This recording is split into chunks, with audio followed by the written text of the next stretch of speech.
అనంతరీకులు. ఇక్ష్వాకుల జన్మస్థలం కోసల రాజ్యం. ఇక్ష్వాకులు 225 క్రీస్తుశకం నుంచి 300 మధ్యకాలంలో రాజ్యం చేసినారు. ఇక్ష్వాకుల రాజులు శ్రీ శాంతనుడు మొట్టమొదటివాడు. శ్రీ శాంతనుడు పరమ వైదికుడు. శ్రీ శాంతనుడు కొడుకు వీరపోషదత్తుడు. వీరపోషదత్తుడు తన కూతురు కొడవలి శ్రీని వనవాస మహారాజైన శివస్కందస్పై నాగశాతకర్ణికిచ్చి పెళ్లి చేసినాడు. వీరపోషదత్తుడు బౌద్ధాన్ని అవమానించి వైదిక మతాన్ని హింసించాడు. హీనయానులకు బుద్ధగయవలె మహాయానులకు శ్రీపర్వతం పుణ్యక్షేత్రమని దూరదేశాల నుండి యాత్రికులు ఆకర్షించింది. ఇక్ష్వాకుల తరువాతి రాజు ఏగోడు శాంతమూఢుడు వీరపురుషునకు బహుశా పట్టిదేవుడు అని జన్మించుకుంటాడు. ఏగోడు శాంతమూఢుడు రుద్రపోషదత్తుడు. ఏగోడు అనంతరం అతని కుమారుడు రుద్రపోషదుడు 10 సంవత్సరాల రాజ్యం చేసినాడు.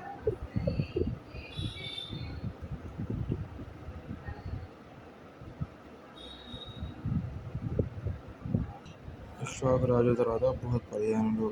ఈ వంశచరిత్రకు ఒక కొండమూది గ్రామశాసనం ఆధారం.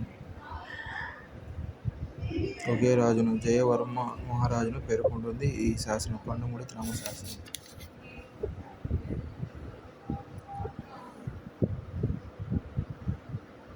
బృహత్పర్యానులకు కూడా రాజధాని అయి ఉంటుంది. బృహత్పర్యాను తర్వాత సాలంగాలు అనగా నంది అని అర్థం. వీరి విశేషం ఏంటంటే సాలంకాయనులు చిత్రరథస్వామి పాదభక్తులు. చిత్రరథస్వామి అంటే సూర్యుడు లేదా శివుడు అనే అనుమానం కూడా ఉన్నది. వీరి లాంఛనం వృషభ లాంఛనం. సాలంకాయనులు వంశాన్ని స్థాపించిన వాడు హస్తివర్మ.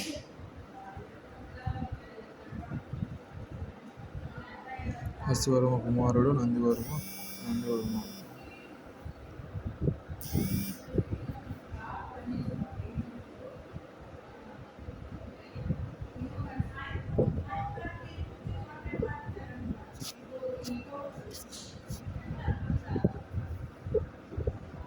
సాలంకాయనుల తరువాత ఆనందగోత్రుడు. వీరి రాజధాని కందారపురం.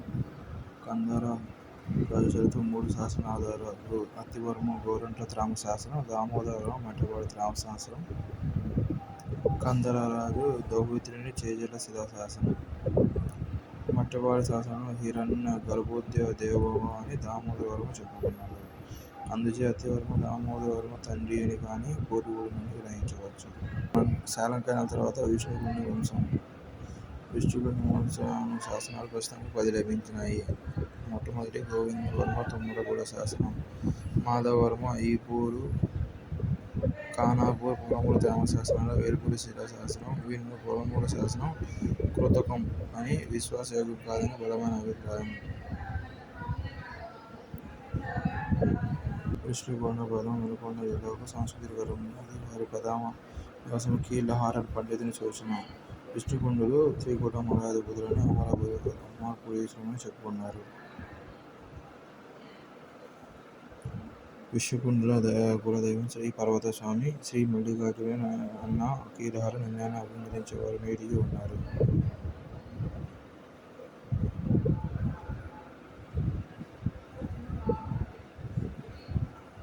విష్ణుకుండులో చివరి 2 మినహాయించి మిగిలిన వారు వైష్ణవులే కానీ శైవులు కాదు.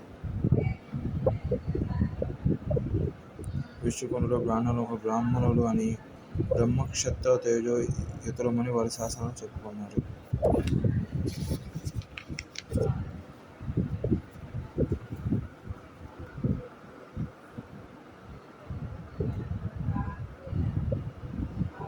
ఇంపార్టెంట్ శాసనాలు. తుమ్మలగూడ శాసనం. పొలమూరు శాసనం. చిక్కుళ్ళ త్రామశాసనం.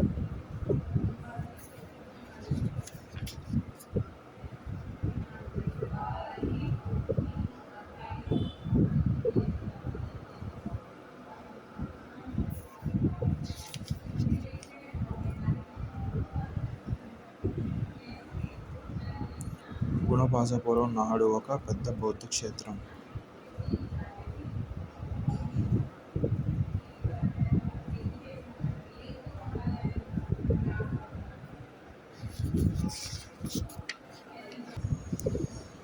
పల్లవులు. పల్లవ పదానికి దొంగ అని అర్థం. అందుకే పల్లవులు కల్లారులు ఒకరేనని అయ్యంగారి సిద్ధాంతం.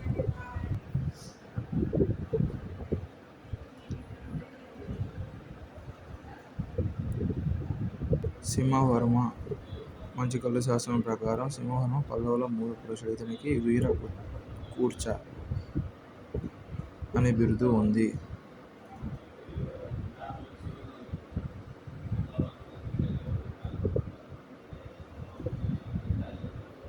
స్కందవర్మ కొడుకు రెండవ సింహవర్మ ప్రాచీన పల్లవుల్లో సుప్రసిద్ధుడు. శాతవాహనుల యుగ విశేషాలు. పాలనా విధానం. యువరాజులు, రాకుమారులు పరిపాలనలో రాజుకు తోడ్పడేవారు. యువ మహారాజు బిరుదంతో పాలనా భారం వహింపజేయడం ఆచారంగా ఉండేది. శాతవాహనుల వలె బృహత్పదయంతో రాష్ట్రములను, ఆహారములను పిలిచినారు. ఆహారాధిపతి వ్యాపృతుడు. రాష్ట్రాన్ని భోగాలుగా, మాడభూములుగా విభజించారు. రతికులు, రాష్ట్రోద్యోగులు. ఆమాచబదం రాష్ట్రమంతటిని ఉద్దేశించి దేశాధికృత ఆయుక్తగా నియుక్తులు మండలాధిపతులు. చర్మకారులు, శాలీలు, శోధగనులు, మంగలివాన్లు, దొమ్మలు కూడా వృత్తి పన్ను చెల్లించేవారు. ప్రభుత్వోద్యోగులు పాలు, వెన్న, మజ్జిగ, పూలు, పండ్లు, కసవులను వసూలు చేసేవారు. నేర నిర్ణయానికి అగ్ని, జల, విష పరీక్షలు ఉండేవి. వీనిని దివ్యములు అనేవారు. న్యాయాధీక్షపరుడైన మాధవవర్మకు అవసిత వివిధ దివ్య అనే బిరుదు ఉండేది. మనం చెప్పుకుంటుంది శాతవాహనుల యుగ విశేషాలు కాదు, పల్లవుల యుగ విశేషాలు. పల్లవుల సాంఘిక, ఆర్థిక పరిస్థితులు. కరికాలుడు పినాకిని, సువర్ణముఖి నదుల మధ్య అడవులు ఛేదించి కొత్త గ్రామాలు, నగరాలు నిర్మించినాడు. త్రిలోచన పల్లవునకు అడవులు ఛేదించినాడు అని అర్థం ఇచ్చే కాడువెట్టి బిరుదం ఉంది. ఇక్ష్వాకుల అనంతరం నాణాలు ముద్రించిన వారు విష్ణుకుండుడే. కానీ శాతవాహనుల నాటి పనితనం విష్ణుకుండుల నాణాల్లో కనిపించదు. పల్లవుల మతి పరిణామాలు. పల్లవులు వైదికులే. పల్లవ, బృహత్పల్లవాయన, చాళుక్యాయన, విష్ణుకుండి వంశస్థులు వైదిక మతోద్ధరణమే రాజధర్మమని భావించారు.